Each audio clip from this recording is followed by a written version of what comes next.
Kui te olete samasugune kobakäpp nagu mina, siis ilmselgelt te oma kodus kõikide remonttöödega ise hakkama ei saa ja selleks on vaja teadjaid, oskaid mehi. Sellepärast mina sõbrunengi Kaspariga remondifirma.ee-st. Kaspar, rõõm sind taas näha. Aga enne kui me räägime sellest tööst, mis meestel siin tehtud nüüd sai. Kaspar, kuidas teil eelmine objekt lõppes? Hästi lõppes, valmis saime. et seal Nõmmel selles kortermajas, et me teostasime seal siis vannitoa remondi. Ja lisaks siis omanik kasutas ära nagu selles mõttes aega väga optimaalselt, et aeg meil siis niikuinii korteris elada ei saa, kuna vannituba ju ei toimi. Et siis lasi ära teha ka nii-öelda sunremondi, et tegime siis tubades värvitöid, panime sinna liistu natukene, vahetasime ära pistiku katted, need niisugune nipet-näpet, aknalauad ja see ikka niisugused rida väiksed ülesanded. Rida väiksed ülesanded ja kuidas tulemus oli siis? No tulemus minu hinnangul on väga kena, et see vannituba eriti just mulle meeldis, et värv on seinas värv, et sai sama toon lihtsalt värskeks. Põrandaliistud said ka valgemad, kõrgemad, et annab ka jälle niisuguse teistsuguse väikse niisuguse vaibi. Aga vannituba minu arust sai väga vinge seal, et seina läks mattvalge plaat, põrandale läks mattmust plaat, mustad vuugid seintele, põrand ka üleni tume ja siis lagi sai tehtud haavalauast, mis siis sai saunavahaga ilusti ära töödeldud valgeks ja siis niisugune puidust raam veel ümber ja kõik see valgust ja see sisustus ja kõik need, minu arust see tervik on väga kena.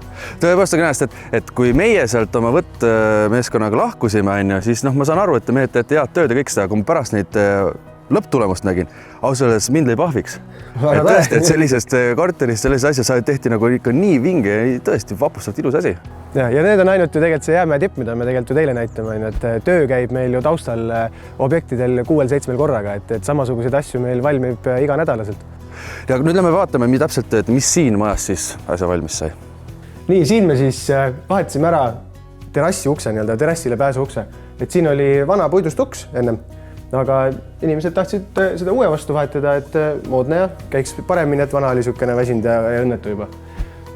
Uksevahetus käib ju niksti-naksti ruttu tehtud, jah? Jah, et uksevahetus ise on mõned tunnid, aga me siis käisime, mõõtsime kõigepealt eelmise ukse ära, tellisime Viljandi uksest siis uue ukse ja kui uks kohale jõudis, siis hakkasime paigaldama, et inimesed ise siis muud ei pidanudki tegema, kui andma sisendi, mida nad soovivad.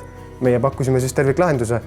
Uks sai ette ja nüüd me oleme siis just lõpetamas siin viimistlust, et ongi värv sai peale.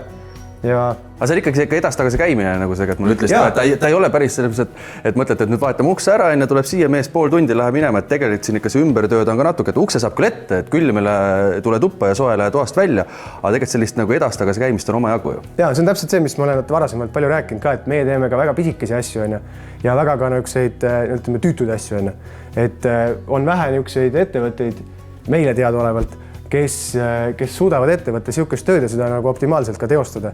Sest siin koha peal käia, ütleme, kui uks on ette saanud, siis siin koha peal käia, et natukene pahtlit, värvi lihvida, et see on 3-4 külastust ja see on võib-olla niisugune tund-poolteist korraga. Aga seda nagu sättida oma päevadesse graafikusse, et seda nagu paljud ei taha ette võtta, et see on liiga tülikas, aga meie jaoks on see täpselt see, mida me teeme.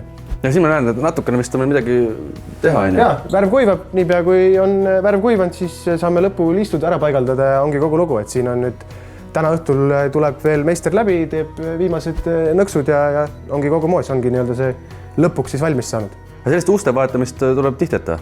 Ja ikka, et avatäited, et aknad, uksed, et kellelgi üks aken vahetada, kuskil mingi uks, siseuksed, välisuksed, et seda ikka Ja moolikas seikasid ka ju? Ja, hea näide eilsest kohe, et kella 3 paiku õhtul helistas meile klient, ütles, et kas te välisust paigaldate? Ja, et sellesse nädalasse meil enam kahjuks aega väga pakkuda ei ole, et järgmine nädal saaksime midagi välja mõelda. Mul oleks kohe vaja, et mis mõttes kohe, kuidas see välisust nagu ärkad, et järsku on vaja välisuks ära vahetada kell 3 õhtul. Ja selgus tegelikult see, et uks oli eest ära võetud, ukse ava oli lõigatud teise ettevõtte poolt siis mõõtu ja uus uks pidi olema paigaldatud sama ettevõtte poolt, kes selle ukse ära võttis, aga neid mehi enam välja ei ilmunud. Ja kortermaja Mustamäel, kell on 3 õhtul, sul ei ole välisust korteril, et kerge paanikamoment. Õnneks just meie üks meister lõpetas oma objekti varem, kui ta arvas, leppis kliendiga kokku, läks kohale, tegi inventuuri, mis vaja on, kes poes ostis asjad ja sai see uks sinna ette, lõpetas 8:30 õhtul, aga töö sai tehtud. Minul on teie võib-olla natukene selline eelis, minul on Kaspari isiklik number olemas, aga kui ka sina tahad Kaspariga ühendust saada, remondifirma meestega ühendust saada, siis kuidas kõige mõttekam on? Ja, minu endaga otseselt polegi mõtet ühenduda, et on mõistlik helistada meie kontaktnumbrile 45 12 10 või siis saata kiri info@remondifirma.ee või siis kodulehelt remondifirma.ee päringu vormi kaudu. Sealt saab ka siis vaadata tehtud töid, lugeda üht-teist kasulikke nõuandeid ja üldse veits tutvuda, mis siis meie teenused tegelikult üldse hõlmavad. Ärge hakake ise kodus midagi leiutama, raiskate veel rohkem aega, närve ja raha, võtke proffidega ühendust.